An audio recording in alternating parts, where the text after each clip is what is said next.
welcome to my honest review of She-Hulk. Now, I'm going to obviously be completely honest. I really liked it. Now, I know that it sounds bad to most MCU fans, but. No, wait, no, no!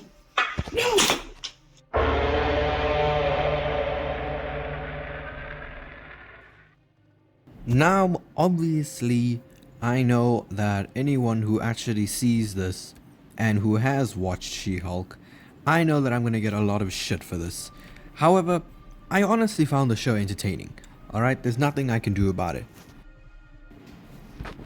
Just from a show perspective, in terms of writing, this definitely was not an amazing show. By far.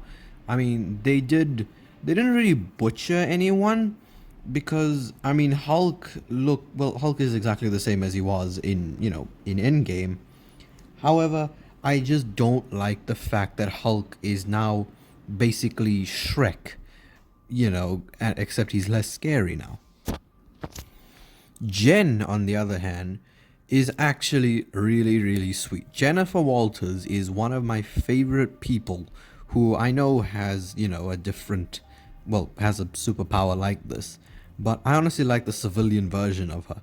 She's really kind and funny. She's charming.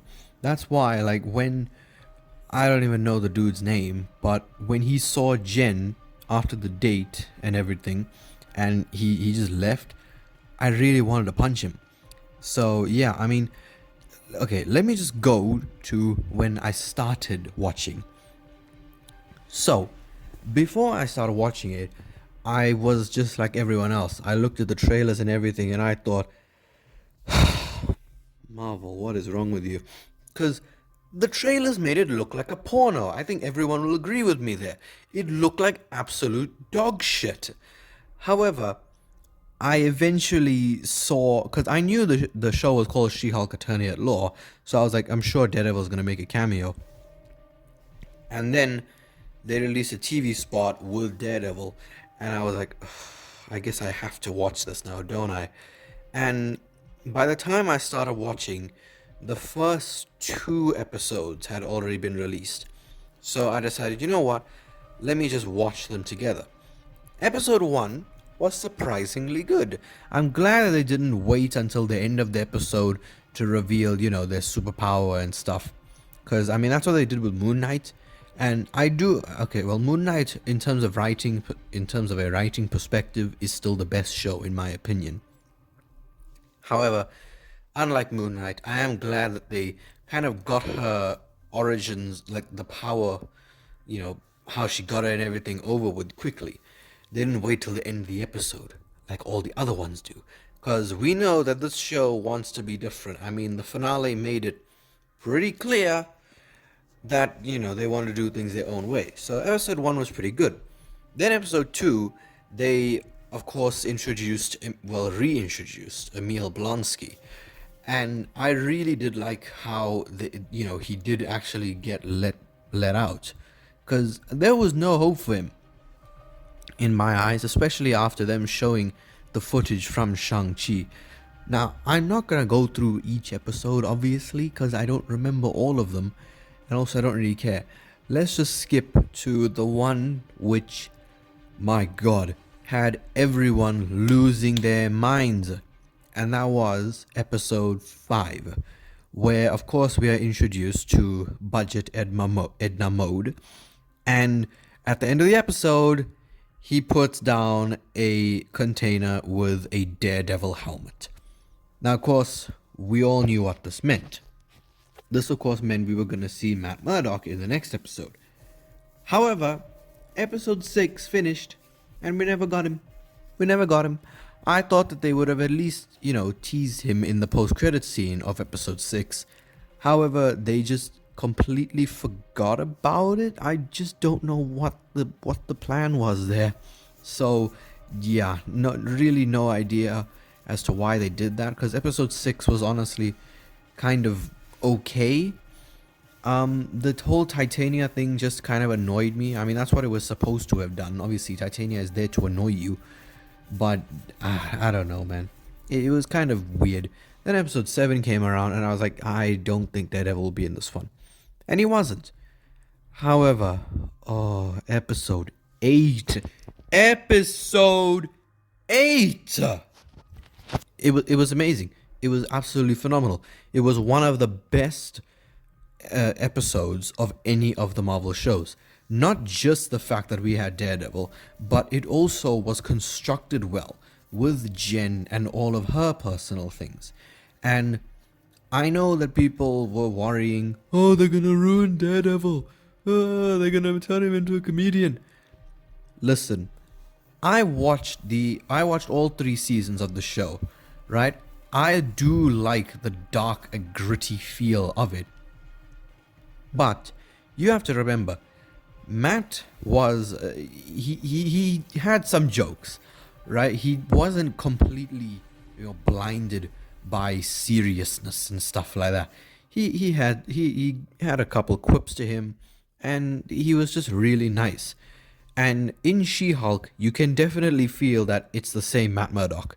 So yeah, I do still believe that the Netflix show is gonna remain canon. I mean, I did a short on it, and now thinking about it, what I said doesn't really make sense, because rewatching the scenes of where he says, well, I have really good hearing, at least I used to, that was just after the thunderclap. So not 100% sure, but I personally don't see any reason on why they wouldn't keep the Netflix show canon. Because I mean, that's just that's like one of the best things Marvel's ever done. That kind of violence and just seriousness can't be tolerated in the MCU right now. And that is definitely an issue that most of us have with Marvel right now, is with She-Hulk, with Love and Thunder. There's just too much forced humor. Now, She-Hulk definitely handled the humor better than Love and Thunder. I think I still love Love and Thunder, but She-Hulk, you knew it was going to be a comedy. So, you expected all these jokes. Love and Thunder, you expected an amazing movie, and you just didn't get that. But I'm getting off my point here. Daredevil was fantastic. He and Jen had such fantastic chemistry, it was unbelievable. During the bar scene, I was cheering. I was like, please let these two end up together. And they did, and I was just so happy when I saw them go into the room and stuff. So yeah, Matt definitely was a standout character. And I mean, come on, he's had some pretty awesome lines, like at the end of season 2 when he says, I am Daredevil. But I think we can all agree on what his best line here is. My ass remains unwhooped. That was just pure magic, man. But obviously, let's talk about that finale. Oh my god. This was amazing. And I'm gonna say it, this was the best finale of any of the Marvel shows. Do you wanna know why? Because we didn't need a giant badass CGI fight. We didn't need it. Because we had Kevin Feige. Obviously, all jokes aside, when the writers said, you can't see Kevin, obviously the subtitles had it K.E.V.I.N. So I was like, oh, okay, Kevin's a robot. Then, when she went to the desk and was like, I want to see Kevin, only then I realized, you fucking numbskull, Kevin Feige. And that's when I realized, wait, is Kevin Feige actually going to make an appearance in the MCU? And then they showed the robot, and I was like, you know what? Actually, that makes a lot more sense. Kevin Feige, I could definitely believe being a robot instead of being an actual person. And just the amount of commentary this show gave, mainly this episode, was amazing, because it handled everything perfectly. And I mean, oh my god, please just look at all the people that I'm about to show you. please just look at all of these people who don't know what a joke is. This is absolutely ridiculous that the fans are doing. And of course, the best line, I think we can all agree, the best line in terms of this episode alone was Kevin saying, you need to transform when the camera's not on you. You're very expensive. Our visual effects team has moved on to another project. And then it plays the Wakandan music in the back. And I didn't even notice it the first time. So I'll play it for you in case you didn't notice it either. An AI brain and not a man. But you must first transform back to Jennifer. Why? You are very expensive. Oh, sure. But wait until the camera is off you. The visual effects team has moved on to another project. Okay. There, do it now. So there was my honest, very, very honest review of She-Hulk, the 5th Marvel show that I have watched. I have yet to watch Falcon and the Winter Soldier, Miss Marvel, and What If. I have watched everything else, but I still need to watch those. And in terms of where I actually put it, I will do well, I don't know if it'll be a short or a video. I'll see. I do whatever the hell I want. Of me ranking everything that I've seen in Phase 4. Also, speaking of which, I have booked my tickets for Wakanda Forever. And I'm very, very excited. Especially since, the CGI in that movie better be brilliant. Because they sacrificed She-Hulk for that. So, if you did enjoy the video, leave a like, subscribe, and goodbye.